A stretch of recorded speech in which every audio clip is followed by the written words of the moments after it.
My name is Claire. I live in a cozy suburban house with my husband, Ethan. On the surface, our life seemed picture perfect.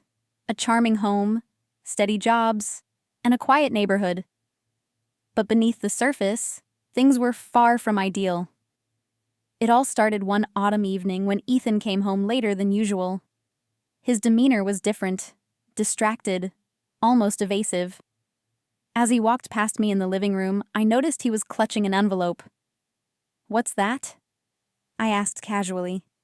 He froze for a second before mumbling, "Just some work stuff?" "Nothing important."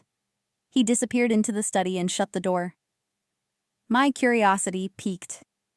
Ethan was always open about his work. Why the secrecy now? That night, while Ethan was asleep, I couldn't shake off my unease. The envelope lingered in my thoughts. Was it really work-related? The next day, Ethan left for work early, leaving his study unlocked. I hesitated, then stepped inside. On his desk, the envelope sat, slightly torn.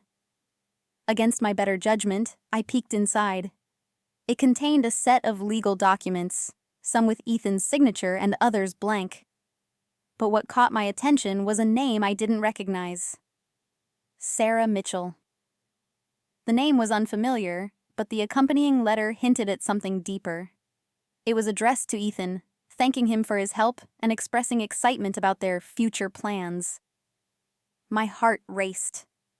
What future plans? I shoved the papers back into the envelope and left the room, pretending nothing had happened. Over the next few weeks, Ethan grew more distant.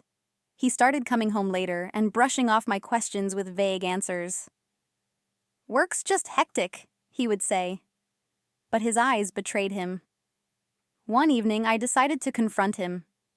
"Ethan, what's going on? You've been so distant lately." He sighed heavily, rubbing his temples. "Claire, not now. I'm just stressed, okay?" He stormed out of the room, leaving me more confused than ever. My suspicions grew when a woman started appearing outside our house. She never came to the door but always lingered across the street, watching. She was about my age, with long dark hair and an air of familiarity. One afternoon, I mustered the courage to approach her. "Can I help you?" I asked, trying to sound firm. She looked startled, then smiled nervously. "I'm sorry. I didn't mean to alarm you. I'm just looking for someone." Before I could press further, she turned and walked away quickly. That night, I told Ethan about the encounter. His reaction was strange, a mix of surprise and worry. "Did she say her name?"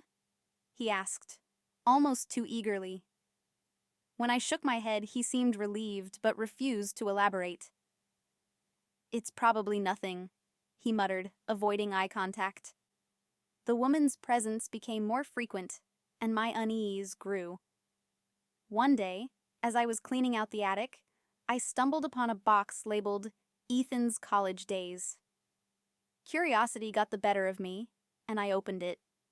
Inside were old photos, notebooks, and letters. Among them was a picture of Ethan with the mysterious woman. They looked close, their arms wrapped around each other. My stomach churned. Who was she? I confronted Ethan that evening, holding the photo as evidence. "Who is she, Ethan?" His face turned pale. "Where did you find that?" he asked, his voice trembling. "In the attic," I replied. "Ethan, I need answers. Who is she and why is she watching our house?" He hesitated before finally admitting, "Her name is Sarah. She was someone I dated in college." My heart sank. "Why is she here now?" Ethan struggled to explain. "I don't know, we haven't spoken in years." His explanation didn't satisfy me, but I decided to give him the benefit of the doubt, for now. However, my trust was wearing thin. I started noticing more inconsistencies in Ethan's behavior. One day, I followed him after he left for work. Instead of heading to his office, he drove to a small cafe downtown. Through the window, I saw him meet Sarah. They talked intensely, and at one point, Sarah placed her hand on his. My chest tightened. Was he lying to me this whole time? When Ethan came home that evening, I confronted him again. "I saw you with Sarah today," I said, my voice shaking. He froze, then tried to deny it. "You followed me?" he accused, deflecting. "Ethan, don't turn this on me. What's going on between you two?" Ethan finally admitted. "Sarah reached out to me a few months ago. She said she needed help." "Help with what?" I demanded. He hesitated. She's going through a tough time. I felt obligated to be there for her." His words felt rehearsed, insincere. I couldn't take it anymore. "If you care about our marriage, Ethan, you need to cut ties with her," I said firmly. He agreed, but his reluctance was evident. For a while, things seemed to improve. Sarah stopped appearing outside, and Ethan's behavior returned to normal. But the peace was short-lived. One evening, I found a note slipped under our door. It read, "You don't know the whole story." There was no signature, but I knew it had to be from Sarah. The note sent a chill down my spine. What did she mean? What story was I missing? I decided to meet Sarah myself. I waited near the cafe where Ethan had met her before, hoping she would show up. Hours passed before she finally appeared. I approached her, my heart pounding. "We need to talk," I said. Sarah seemed hesitant, but eventually agreed. We sat down, and she began to speak. "Claire, you deserve to know the truth," she said. "Ethan and we had a child together." Her words hit me like a thunderbolt. "What?" I stammered, struggling to process the revelation. "It was years ago, before he met you," Sarah continued.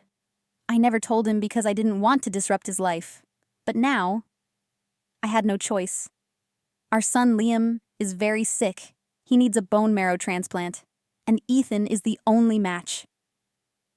The room spun around me. Ethan had a child? Why hadn't he told me? Sarah's plea sounded genuine, but I couldn't ignore the possibility that she might be manipulating the situation. I left the cafe without a word, my mind racing. When I confronted Ethan that night, he looked devastated. "It's true," he admitted. "I didn't know about Liam until Sarah showed up. I was trying to figure out how to tell you." "You should have told me from the start," I said, my voice trembling with anger and betrayal. Ethan pleaded for my understanding, but I needed time to process everything.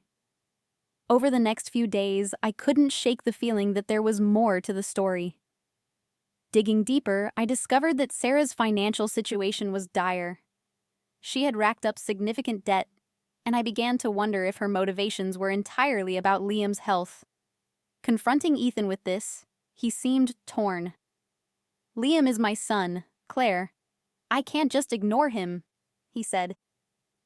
Despite my feelings, I agreed to meet Liam. He was a sweet, bright-eyed boy who had an undeniable resemblance to Ethan.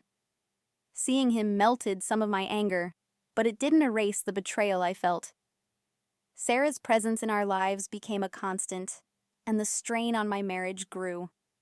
As the months passed, Ethan and I drifted further apart. I felt like a stranger in my own home, constantly questioning his loyalty. The final straw came when I discovered another letter from Sarah in Ethan's jacket pocket. It was clear that their communication hadn't ceased, despite his promises. That night, I packed my bags and left. Ethan begged me to stay, but I couldn't continue living in a web of lies. I filed for divorce and started rebuilding my life. The experience left me scarred, but it also made me stronger. I realized that trust is the foundation of any relationship, and without it, everything crumbles.